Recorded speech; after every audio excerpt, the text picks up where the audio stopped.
Hi, hope everybody had a happy Thanksgiving. We got Christmas coming up now around the corner, so probably everybody's like me, kind of a little broke, so I'm going back to, one of my free hobbies or something that I already have, no money in that I can do for fun. So, well, I have money in it. Let's not lie about that. But today's going to be about dexterity. This isn't going to be anything too fancy. It is difficult though, but throughout the years I've learned that if I'm uncomfortable in a guitar situation, it means that I'm learning and I'm getting better at what I'm doing. So to start off with, why I'm going to show you what I'm doing is so you can open up your dexterity. And your dexterity in your hands is very important for any type of music that you're playing because of reaching distance and notes that you want to be able to hit while staying comfortable. And ergonomics is very, very important in guitar playing. You want to save time and you want to increase range. So I'm going to go through, this is going to be a galloping kind of exercise, and I'm going to show you the basic ones, and then I'm going to show you why I'm kind of talking about what I'm talking about. So you have your basic one, which is your index and your ring finger, and I'm dropped down one string because I like brighter work when I'm practicing. So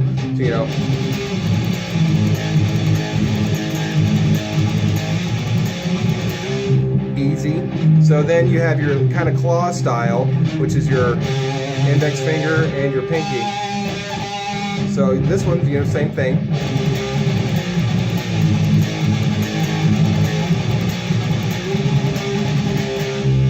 So you have that one.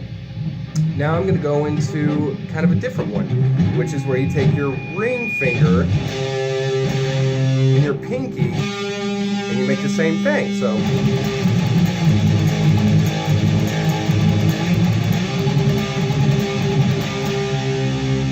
that one takes a little more practice. Now this one's pretty tough too. Now you're making like an actual kind of claw hand, which with your index finger, your ring finger.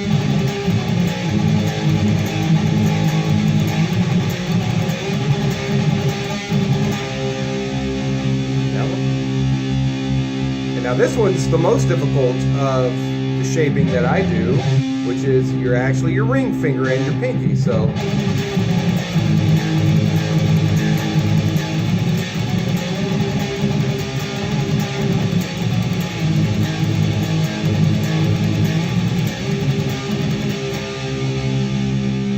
it takes practice. It's rough. It's not fun. It's neat when you get the hang of it because you start really getting your dexterity down, and when you start getting up in the higher register stuff and soloing, you're gonna figure out why you want your fingers to be able to stretch like that. Plus, it helps open up up here when you start really doing your scale work and trilling and whatever triads, arpeggios, pentatonics, whatever you're doing. The reason I got into that is and I'm going to show just a little kind of a section on why I do that. Is when I was younger, I wanted to learn how to play that traditional kind of blues fifth kind of thing.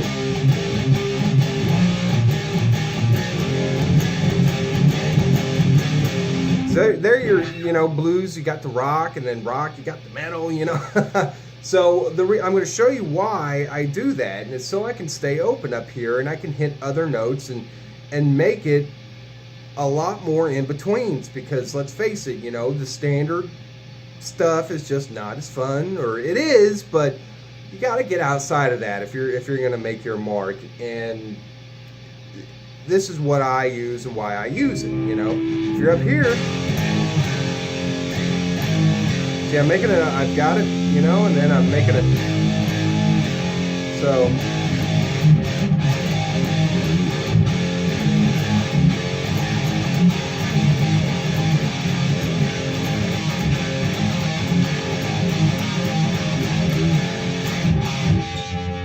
Not having to move my hand a lot, that wears you out moving.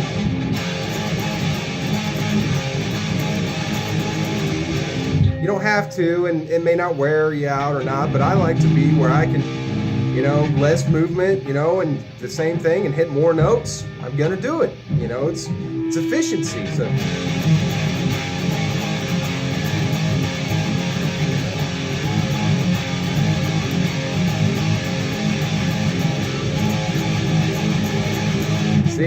And also, when you don't have to move around as much, and you get right back into where you want to be.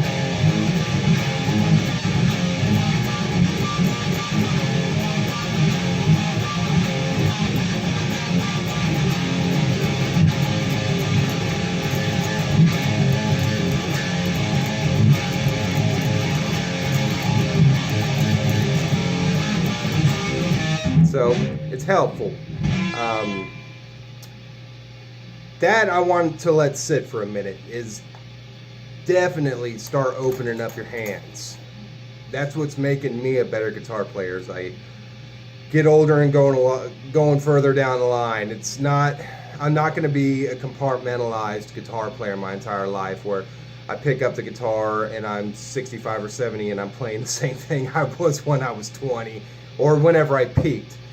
That's what I'm trying to help myself and anybody who ever watches one of these videos is I'm trying to keep me and you from peaking as a guitar player, because I believe in no such thing, and I don't even believe that you have to practice all the time to learn something new. That's why I'm kind of laying down a couple of things that I found or that I'm doing that's helping me not peak as a guitar player, and I want to share that with all you guys. So if only one or two people watch this, like I said, that's fine. But I want somebody to walk away with one of these videos saying, hey, I haven't peaked yet. I'm still metal. Rah! Thanks, guys.